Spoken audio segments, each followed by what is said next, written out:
यह कहानी पूरी तरह से काल्पनिक है और केवल मनोरंजन के उद्देश्य से बनाई गई है।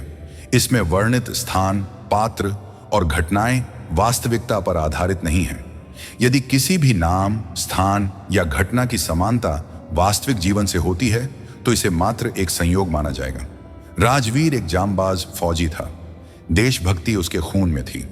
शादी को सिर्फ 3 दिन ही हुए थे जब उसे अचानक एक जरूरी सैन्य मिशन के लिए बुलावा आ गया। शादी की खुशबू अभी तक घर में थी, लेकिन ड्यूटी की आवाज उसे रोक नहीं सकी। पत्नी राधिका ने मुस्कुराते हुए उसे विदा किया, पर आंखों से बहते आंसुओं को न रोक सकी। राजवीर ने वादा किया, जल्दी लौटूंगा तुम्हारे साथ हर एक पल जीने के लिए। वो 3 दिन की नई दुल्हन अब हर सुबह उसकी तस्वीर को देखती, उसके लौटने की राह तकती। हर त्योहार, हर खुशी अधूरी लगती थी, पर गर्व भी था। उसका पति देश की रक्षा कर रहा था।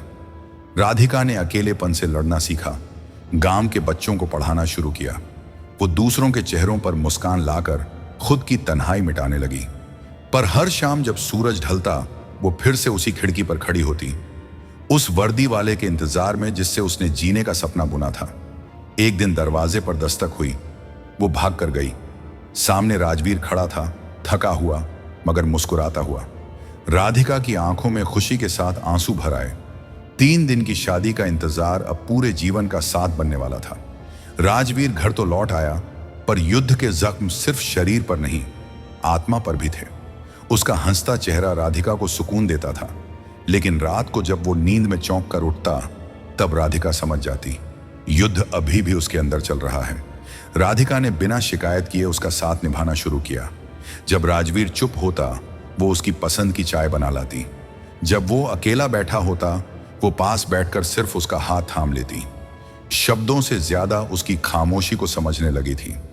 एक दिन गांव में समारोह था जहां राजवीर को सम्मानित किया जाना था, लेकिन ऐन मौके पर राजवीर ने जाने से इनकार कर दिया।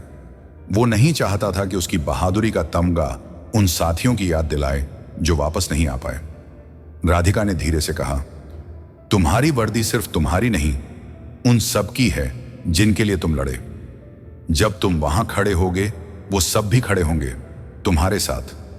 उस दिन राजवीर मंच पर गया, लोगों की तालियों के बीच खड़ा हुआ और पहली बार मुस्कुराया, दिल से। राधिका ने फिर साबित किया, सिर्फ फौजी ही नहीं, उसकी पत्नी भी वीर होती है। एक वो जो सीमा पर लड़ता है और एक वो जो उसके अंदर की लड़ाई जीतने में मदद करता है। राजवीर को फिर से एक नया मिशन सौंपा जाता है, लेकिन इस बार उसके सामने एक भावनात्मक फैसला होता है, ड्यूटी या परिवार। कुछ महीने बीते, घर की रौनक लौटने लगी थी। राधिका और राजवीर के बीच वो मीठा अपनापन पनप रहा था जो हर नवविवाहित जोड़े में होता है। लेकिन खुशियों की यह लहर ज्यादा देर ठहर नहीं पाई। एक दिन सेना का संदेश आया, सीमावर्ती इलाके में हालात फिर बिगड़ चुके थे। राजवीर को एक बार फिर मोर्चे पर बुलाया गया। इस बार फर्क बस इतना था, राधिका मां बनने वाली थी। रात को राधिका ने पूछा, क्या इस बार मना नहीं कर सकते? राजवीर ने आंखें झुका ली, फिर धीमे से बोला, देश भी तो मेरा परिवार है राधिका। राधिका चुप रही, पर उसकी आंखें बोल पड़ी, डर, चिंता और असहाय प्रेम। अगले दिन राजवीर निकलने से पहले दरवाजे पर रुका और राधिका का माथा चूमकर बोला, वादा है इस बार हमारी संतान के पहले शब्द मैं सुनूंगा। वो चला गया। राधिका फिर वहीं थी, अकेली पर कमजोर नहीं। उसने खुद को और बच्चे को मजबूत बनाया। हर दिन राजवीर को चिट्ठी लिखती, जो कभी पोस्ट नहीं होती, बस उसके नाम होती। समय बीतता गया। एक दिन एक जीप उनके दरवाजे पर रुकी। राधिका का दिल बैठ गया। एक अफसर बाहर आया और एक लिफाफा थमाया। राधिका के हाथ कांप रहे थे।